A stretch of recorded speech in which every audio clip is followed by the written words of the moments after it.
myself Talon grips, stick-on gun grip for my Glock 17. So here's a swatch of the texture.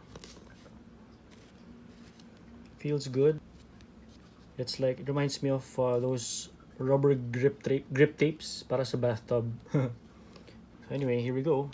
First things first, I know what you all are thinking. Clear the gun.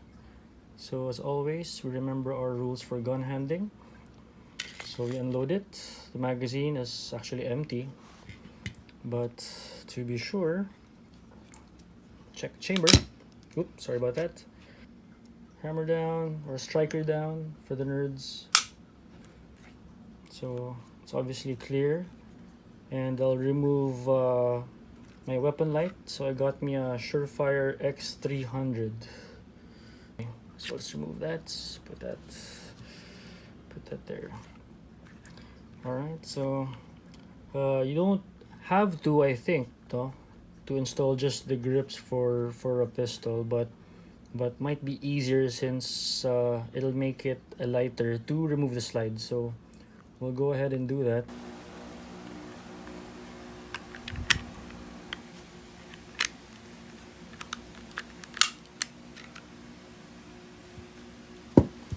Alright, there you go. So I'm gonna put that aside and put that there.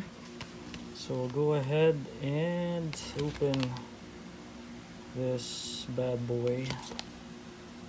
Right.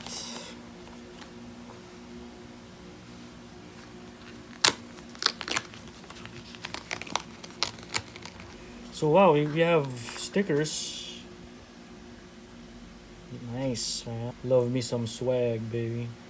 Stick to your guns, Talon grips. Very nice, very cool. So inside, aside from the sticker, we get, of course. Oh wait, may backstrap siya. Okay, that's weird. Anyway, you have the grip itself, and then this is towelette, I think, with alcohol. It's a prep towel, 2-ply, medium-sized, made in the USA. So this is to prep the grip of the pistol. Wipe away some oil or whatever gunk or debris or whatever you have there. And so the inlay or the inside part of the packaging, you will find these things. So fire rules of firearm safety, or parang okay itong gupitin and stick it somewhere.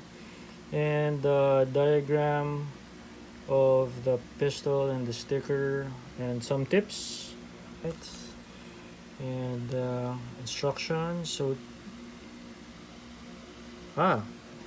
heat press repeat. Heat press repeat. Well, wala akong heat gun. I'll just use the wife's hair dryer. So okay, so I'm gonna open this towel here like so.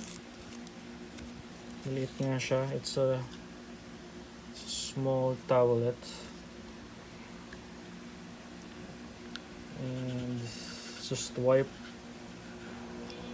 the grip like so. And being particular about the points of contact for the sticker. There, so I'm just doing my best not to really wipe it down, especially dun sa texturing niya, since I can't really get in between those. There you go. This is like, I bought this for 1,600 by the way, sa Makati Cinema Square. So kung may pera ka for TTI or Zev Technologies, then well, why not? Otherwise, I think this is a good alternative. So different schools of thought with regards to installing this. Some like it gitna muna, like that, and then left and then right, or right then left. Some, as I saw on YouTube, will do this first, which kind of makes sense kasi kung ma-align, if you align it on the logo, and on the magazine release button. So okay, wish me luck, guys. I'll just peel the left side first. And so I can hold it like that then, para hindi ko na ako contaminate yung adhesive side niya if I remove everything, diba? Shucks, hindi ko na kung anong unahin. Yung logo ba o yung magazine release button? So anyway, here goes nothing. And if there's one important thing na I would advise is to clear the action of the magazine release, because crucial yan. You don't want to find yourself not being able to do an admin reload or an emergency reload because of your Talon grips. So yeah, kahit tabingi siya, as long as okay to. Oops, sorry, gumagalaw yung table. There you go. That looks good, don't you think? So far. Okay. Now I will peel off the center part, or the back part rather. Alright guys, so I'm sure maraming gun nuts there like me who are cringing at my method and execution right now. So I apologize for that, but bear with me. Of course, there's only one way to learn, diba? Do it yourself. And besides, the nice thing about these adhesive grips, pag nagkamali ka, nagsawa ka, you can always remove it. Hirap palang mag-install nito while being mindful of your framing. I'm just using an iPhone, by the way. Hindi ko rin alam if should I talk? Should I avoid dead air? Or am I talking too much?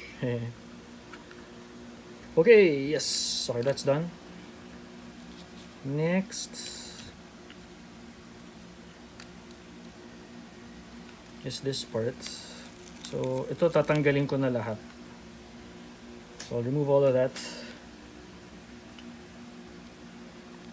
I think I can manage with all of that removed. Okay. Feels good. Feels good.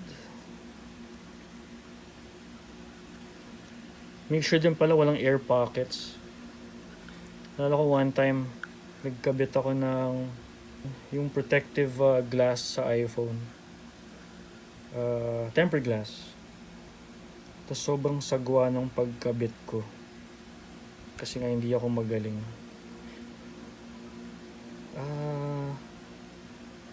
Tabingi siya.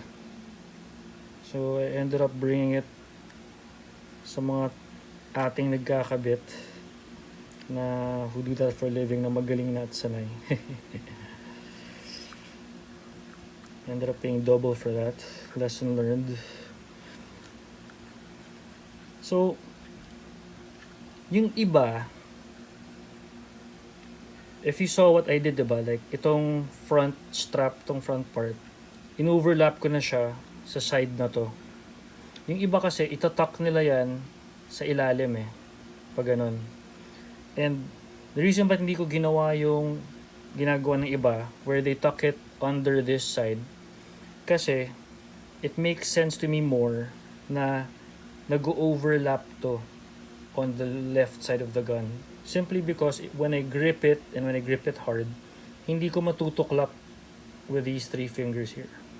Hindi ko siya matutuklap by doing that. Look at that, no?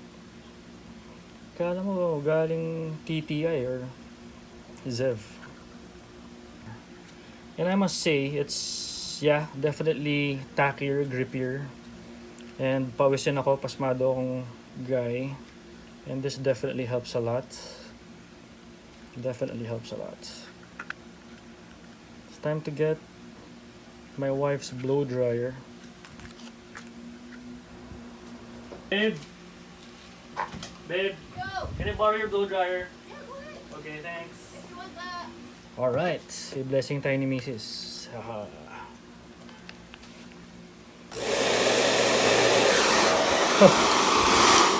Naka-on na pala siya. So, okay.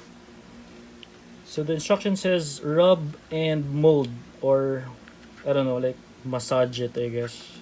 So, okay. I don't know how long I should be doing it, but I guess depende. Pag satisfied ka na siguro. Okay, here we go. Okay, itong blow dryer ng wife ko may infrared laser.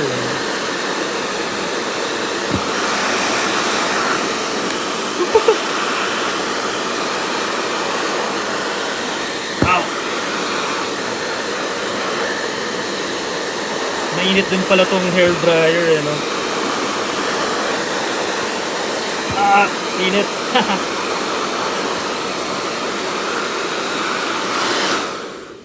Okay. Oh, mainit. Yeah, it's tacky. That's my wife's hand. Anong masasay mo? Feel it? Nice ba? Mm-hmm. Nice. Thanks for your blow dryer. It's huge help. Nice, no? Mm-hmm. Galing ko ilagay, no? Pantay, no? Parang ano totoo. Parang totoo.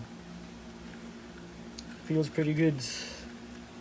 I was told na yung adhesive na to is pretty pretty strong, but hindi siya yung tipong permanent or yung mahirap tanggalin.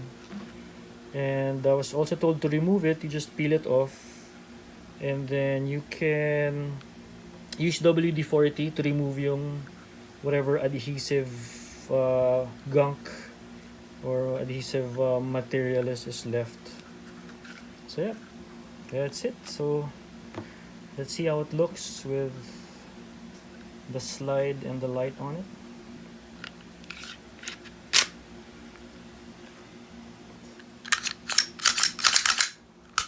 The light para pogi.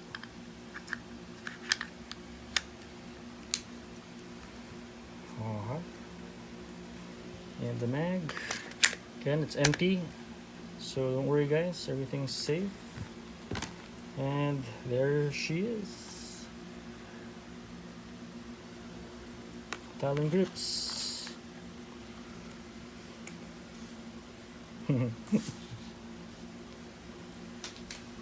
Talon grips. What can you say? Ika boy, that's our cat. I think he likes it.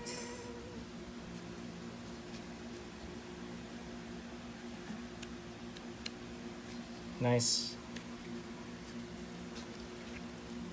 Really nice budget accessory for your Glock. Right guys, thanks for watching. I hope this video helps, and like and subscribe, drop a comment, and all that YouTube stuff. Feeling. Anyway, take care everybody. Bye bye.